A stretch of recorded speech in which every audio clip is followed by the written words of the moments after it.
This video you are about to watch is not a new one. You probably must have seen it or watched it before. I brought it back to draw our attention to the mistakes we made in the past. I have decided to title it, If Only We Listened. Why that title? The title refers to the stupidity of Nigerians to consistently do the wrong thing and hope for a change. If we listened, the exchange rate, the prices of petrol and gas, the price of electricity, the prices of second-hand cars, the prices of food items, and that of transportation, would have been different today. We allowed Buhari to win Jonathan and take the entire nation 30 years backward. We allowed Tinubu with all his baggage to win and assume leadership last year, instead of protesting till the last spill of our blood. If only we listened, there would have been no suffering, no hunger, and no widespread protests in Nigeria today. Viewers, let's watch this video together. Please do not forget to like, share, and subscribe. Stay well and be blessed. Bye-bye. Especially as we approach 2023, very critical. If we get it wrong in 2023, I'm afraid you might not be meeting like this a few years after. Because today, our country has collapsed. And it's very simple. So we must get it right. What we are suffering today is cumulative effect of leadership failure over the years. And the church can no longer stay aside or think they can be involved. The people that are suffering are your people. Those who can't eat in all parts of Nigeria are your people. Those that are being kidnapped, killed are your people. So you cannot stand and wait until it collapses. Those children who are supposed to be in university are not in school for 7 months are children of the church. And nobody cares about them. Those people who will keep quiet and they're stealing our oil are those that are elected. Every day you hear people are stealing oil. Oil is being stolen by people in government. Nobody, oil is not sweet you put in your pocket. For you to steal oil, a ship has to come to your territorial waters. And that must be approved by Navy. So it's not you. None of you can steal oil. Nobody here can steal oil. Your Grace, you can't steal oil. Because you have to have a ship. Every ship is registered and everybody knows where the ship is going. And you have to have approval. So the only people who can steal oil are people in power. This agreement that is keeping our school closed, Your Grace, was signed in 2009. And the content, monetary content of it is about 1.2, 1.3 trillion, out of which Jonathan paid 200. The rest is spent. Just to show you why I used oil, in 1 month, the money of oil they stole can pay for this.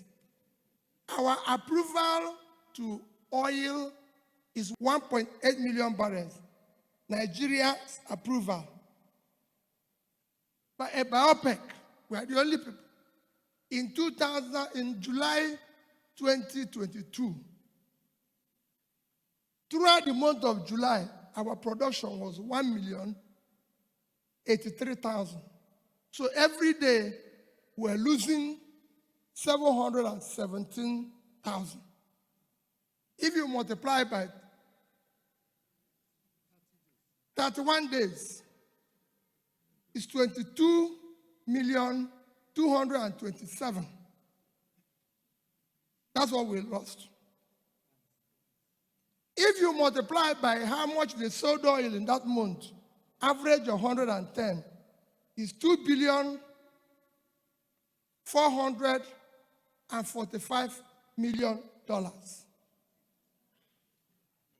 If you use the average rate of 550 to multiply it, is 1,344,750,000,000 naira. That is far more than ASU is asking 1 month stealing.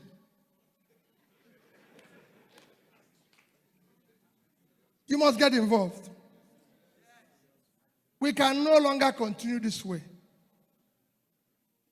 If we continue, we consume everybody. I spoke to European Union this morning, all the ambassadors, and I asked them, stop giving us aid. We don't need aid. We need leadership. Help us to get leaders who can serve this country. We do not require their aid. And I asked them a question. I asked the ambassador of Netherlands. I said, your country is only 33, minus water, is only 33,000 square kilometers. And your export last year of agricultural product is $120 billion. Our state, Niger State, is 76.3 thousand square kilometers. 2.5 times Netherlands. They can't feed themselves. They cannot feed Nigeria. They have not exported anything because they are waiting to share 3 billion from Niger Delta every month. When if they have just exported 1% of what Netherlands exported, when they have 2.5 times, they will earn $1.2 billion. If you multiply it, it's about 750 billion. It's 5 times their budget, but they are waiting for 3 billion. We cannot wait. I saw the governor of Taraba, and I went to visit Danjuma, who is also your church member. And I said to him, you are from Taraba. Taraba is 54.6 thousand square kilometers. Belgium is 30.9 square kilometers. Israel is 22. So Taraba is bigger than Belgium and Israel put together. And Israel alone, export last year is $59.8 billion. It's about twice the export of Nigeria. 200 million people living on almost 1 million square kilometers doing nothing. We want to be productive. Our children, the youth are energetic. All they want is somebody to support them, to prove who they are. All these children they are accused of Yahoo Yahoo is the same talent in their heart. And we are directed, and they became ICT managers. Please, I'm begging you, next year election should not be based on ethnicity, on religion, on connection, or my turn, or any form of bias. We don't need it.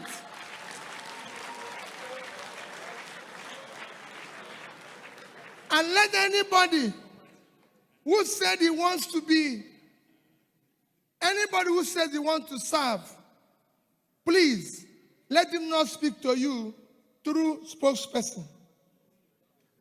Let him come and tell you what he's going to do. You take note of it. Because when he goes into office, he'll start telling you what I saw when I got in, or what I didn't see. All of us should see what is bad now. So when we hire the person, the job of a leader is to find solution, to prefer solution, and not to give us excuse. We are tired of excuse. Anything any of us wants to see, let him see it now. So when he goes, it is solving the solution.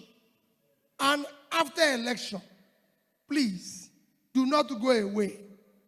Part of our problem is that after election, you go away, and His Excellency reverses the vehicle, which you all agreed is going north to south. And nobody is telling him, no, this is not what we agreed. This time around, whoever is going to be there, we'll have an agreement. Your Grace, come out with a charter of demand. And let whoever is going to be there, you demand this is what you want. You don't want your children to be at home. You don't want this. UNESCO has just said that 20 million Nigerian people out of school. Which country? And we are normal. And we are saying the church should not be involved. In fact, the church should be at the forefront. And let the politicians follow them. Finally, in conclusion, I'm sure we'll have time one day to discuss this further. Next year's election must be based on character we can trust with the proven record of the past. It must be by competence. It must be by capacity and commitment. This is a job that requires physical and mental energy. And we must get it right. And that is what we're asking. The church must be at the forefront. Our children cannot continue like this. There's no offense they're committed by being Nigerians. Nigerians are the best you can get in the world. And we have the energy to change this world. All we lack is that we have criminals who have hijacked this country, stealing everything away, and we are keeping quiet. Please, the church, wake up. Take back your country. God bless you.